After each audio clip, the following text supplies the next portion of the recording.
All right, so welcome back. We're on strategy 3 of TABE Reading M, identify a theme and summarize text. This lesson certainly continues on some of the ideas and concepts that we covered in the first two strategies. Strategy 1 was about main ideas and supporting details, finding those ideas that offer support to a main idea. In strategy 2, we were introduced to the concept of theme. Theme is very much the main idea of a literary or fictional text. I talked quite a bit last time about the difference between explicit versus implicit information. Explicit information is stated directly within a text. There's no mystery to it. It could be stated in slightly different words than in an answer. Paraphrasing information still keeps it explicit as long as we retain the important ideas. Implicit information, though, is implied. It is not stated directly.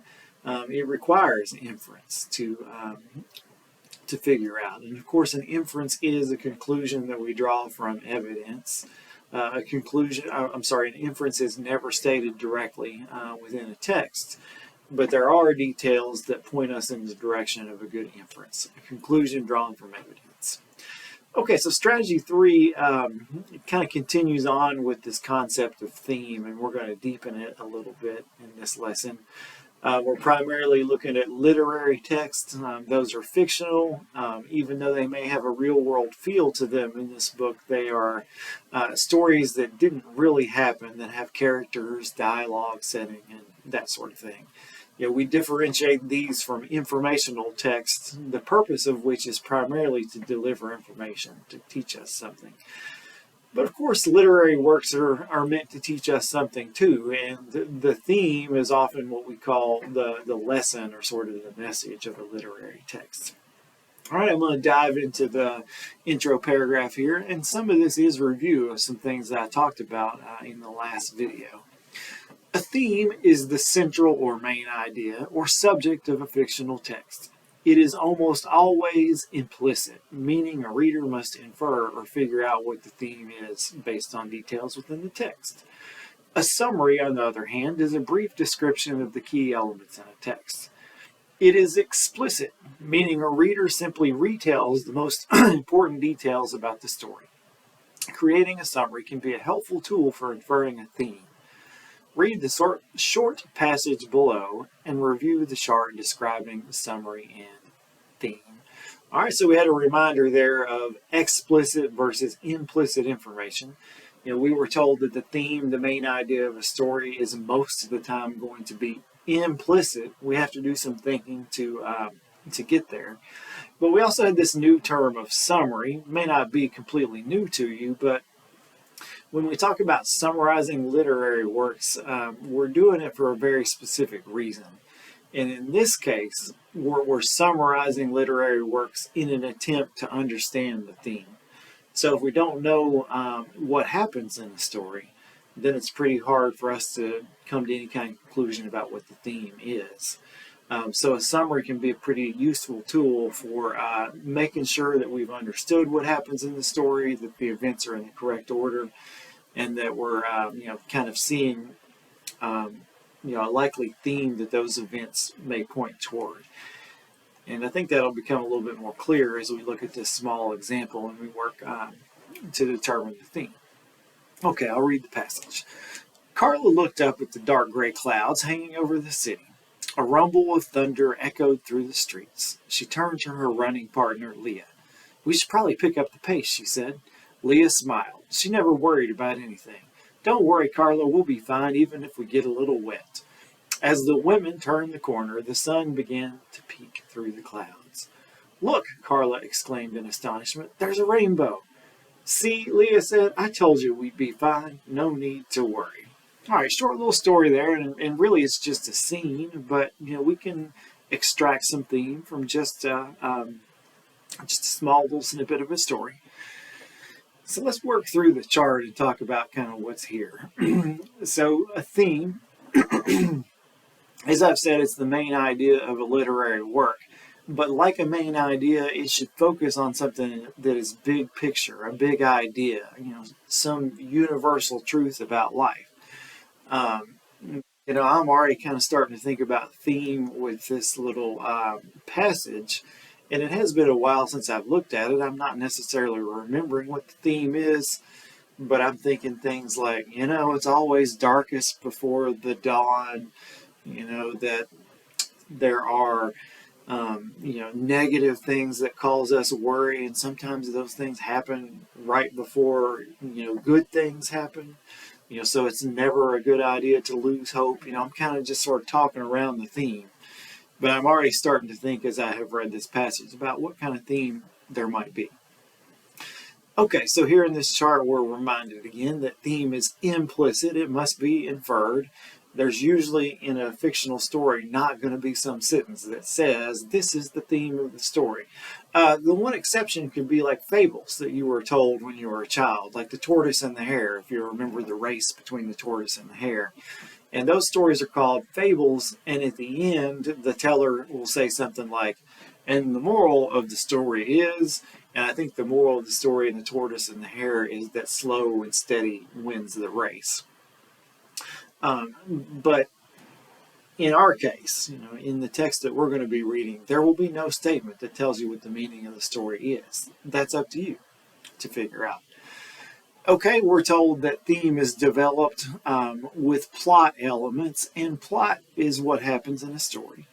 Like setting, where it happens or when it happens. Conflict, are the characters having conflict with each other?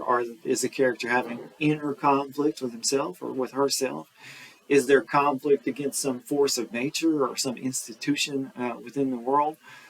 Most good stories have some sort of conflict. In fact, there's some conflict in this short passage that we read here. Conflicting ideas about what should be done. Should we, pick up the pace and try to go home before the rain happens? Or, should we stick it out and wait for the sunshine to come out? So there's conflict. Is it angry conflict between the characters? No, it isn't. It's just kind of debate and discussion. But nevertheless, most stories are driven to some degree by conflict. Okay, is developed using figurative language. That's not something that we have talked about, and in fact, it's something that comes into play a little bit later in this reading textbook. But figurative language is when an author does things like writes, he was as happy as a lark. A lark is a bird that sings. All right, so we're comparing some person and his happiness to the happy sound that a bird makes. And I use the word as in there. That's a special type of figurative language called a simile that we'll talk about at some later date. But kind of the point of figurative language is that an author will say things in ways that aren't direct, but for effect. Maybe the author is trying to be funny or sarcastic or perhaps even hide their message behind a lot of extraneous ideas.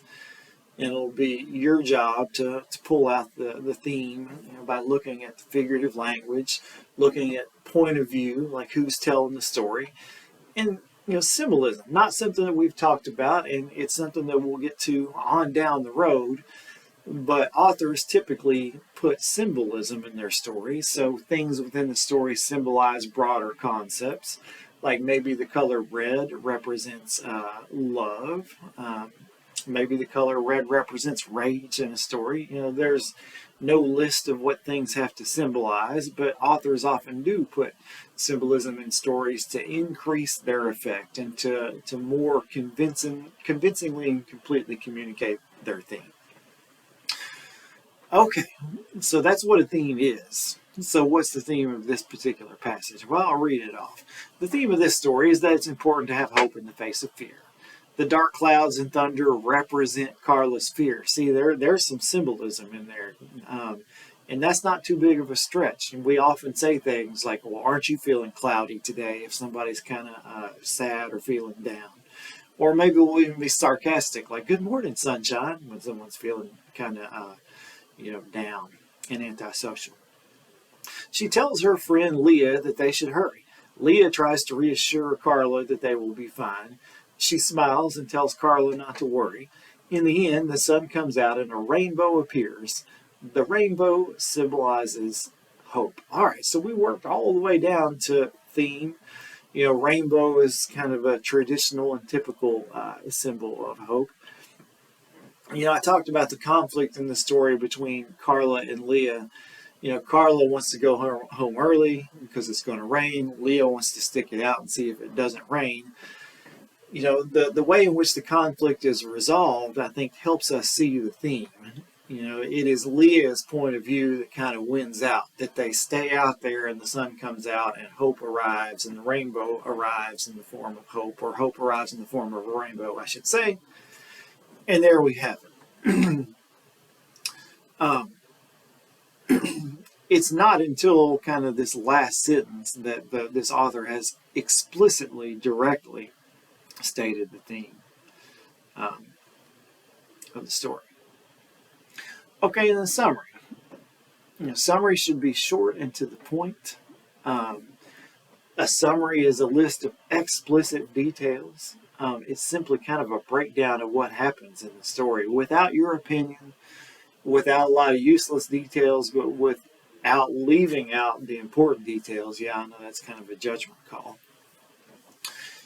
It should identify the main idea of a story, you know, or maybe the topic of a story. It's not quite getting to theme because there is no opinion in it. And, you know, when you talk about theme, there's going to be a little bit of opinion, or inference, I should say.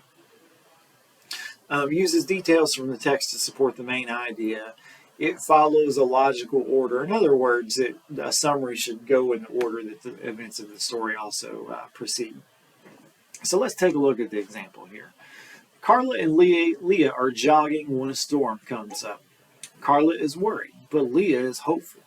Leah tells Carla that there's no need to worry, that they will be fine. In the end, the sun comes out and Carla sees a rainbow. She realizes that everything is okay. All right, so we have a lot of details about what happens in the story. You know, we're told what characters do and what they think, but the writer doesn't have any sort of judgment or opinion on any of this. You know, there's nothing that appears that isn't directly said in the text. Unlike this example of the theme where we talk about rainbows symbolizing hope, the dark clouds and thunder symbolizing or representing Carla's fear. So there was a lot of talk about implicit information here, you know, implicit meanings in the passage, unstated, not directly stated. Whereas in the summary over here, everything that was stated was in the passage. Could be, you know, in different words. Obviously, in a summary, you don't repeat the words. You know, your goal is to be much more short, much more brief than the actual story itself. So you're not using the actual words from the story, but you're picking out the most important details. All right. So take a few minutes, pause this video, and read this first passage. It looks like we've got 11 paragraphs of a fictional story, a literary text called Blending In, but kind of like some of the others, this is going to be a real-world scenario that the fictional story is written about. So pause the video and read this, and then we'll come back together. And actually, I'm sorry. Before you pause the video, so read the story. And I tell you what, let's just go ahead and do the whole thing. I know that's going to take a while. You know, certainly you can start the video as I'm going over a section of this if you don't want to do it all at once. But the rest of the video, I'm going to be talking through the answers to the questions. So go ahead and read the passage Blending In, and we will start here in just a second with the example, and then we'll move quickly into the guided practice. All right? Okay, so here in the example, they're giving us a good summary of the passage that we just read, or that you just read. And remember, a summary should have the important details, it should be free of opinion, and it should be free of details that don't matter. So Gilly and her stepmother Doris are not getting along. Gilly's refusal to clean her room and attitude toward her stepmother show that she is angry. Next, Gilly calls a friend and says that Doris is not her mother and has no right to tell Gilly what to do. This reveals that Gilly is upset that her father has remarried. All right, so we've got a non-opinionated, much shorter, but still observing the important details summary of this story blending in, or at least the first part of blending in. This is not the end of the story. It has a much happier ending than what we have here with her screaming that she hates her stepmother. Okay. So we were asked to write a 3 to 4 sentence summary, not for the whole thing, but just for paragraphs 5 through 11 of the short story. And here's a good example of it. Gilly continues to try and make her stepmother angry. When she makes a mess in the bathroom, her mother insists Gilly clean it up. Gilly refuses and her stepmother grounds her. Everybody in the house is angry now, and Gilly wants her stepmother to leave. All right, good short summary, no opinion, just summarizing the important details. All right, and if you have not read the next section of this story, then pause this video and do that.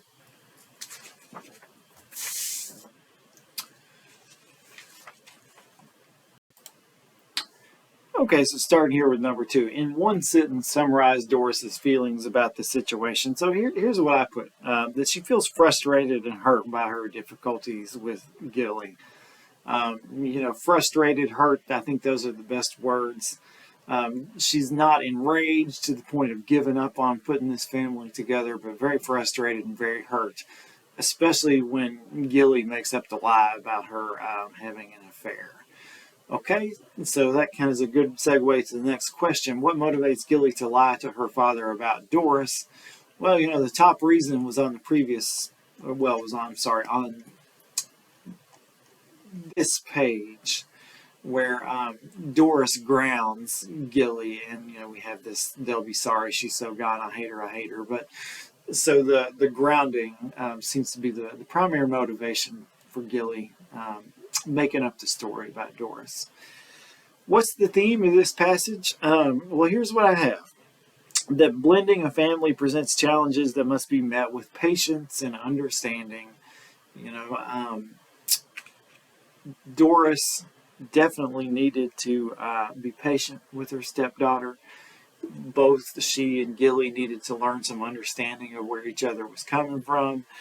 If you've experienced this in your own life trying to blend a family, then I would say that this theme sounds pretty familiar to you. It's very true to life. Okay, 5, which sentence from the text best supports the theme? And it's actually what the therapist said up in paragraph 29. But we can figure out ways for you to treat each other so you can live together and maybe even learn to like each other. Pretty good statement of what the theme of the whole story is. That's what they're doing. They're learning how to live together to get past the difficulties that come as part of bringing two families together into one.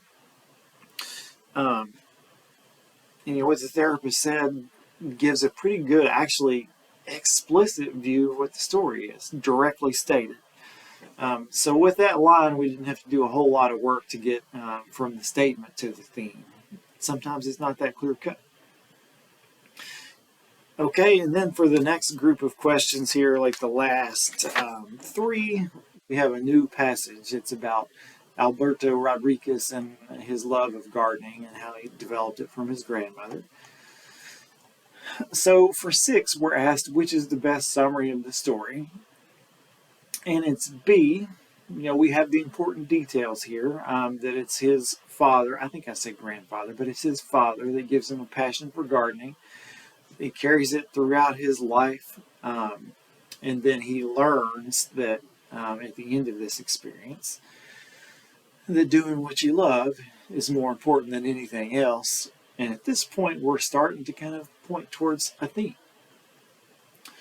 All right, 7. What is the theme?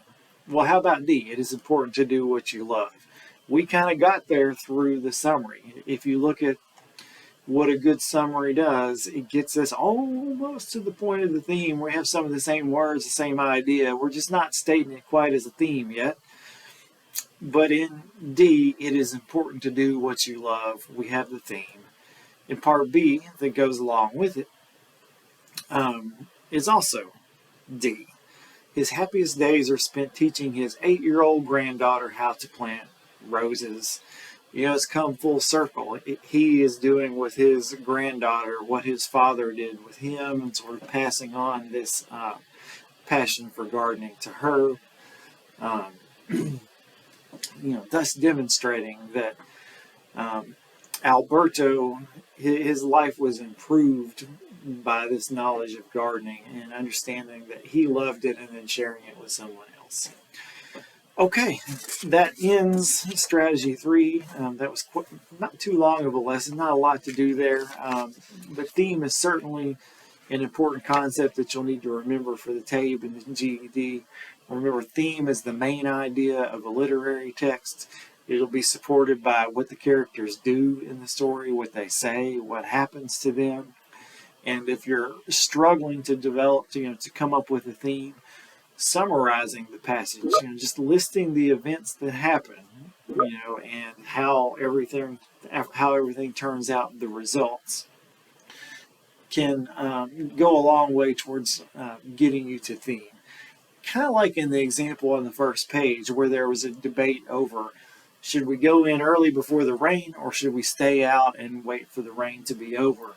The way that conflict was resolved in favor of the rainbow and hope and all of that is what gives us the theme.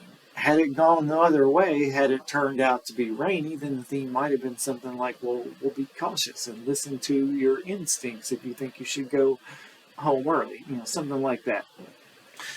Anyway, that's been a lesson on theme. This is not the last that you'll hear about theme or summarizing text or main ideas. In fact, the next lesson is also on main ideas and theme, but we're going to work with a little bit more complicated text. Okay, have a good one. I'll see you next time.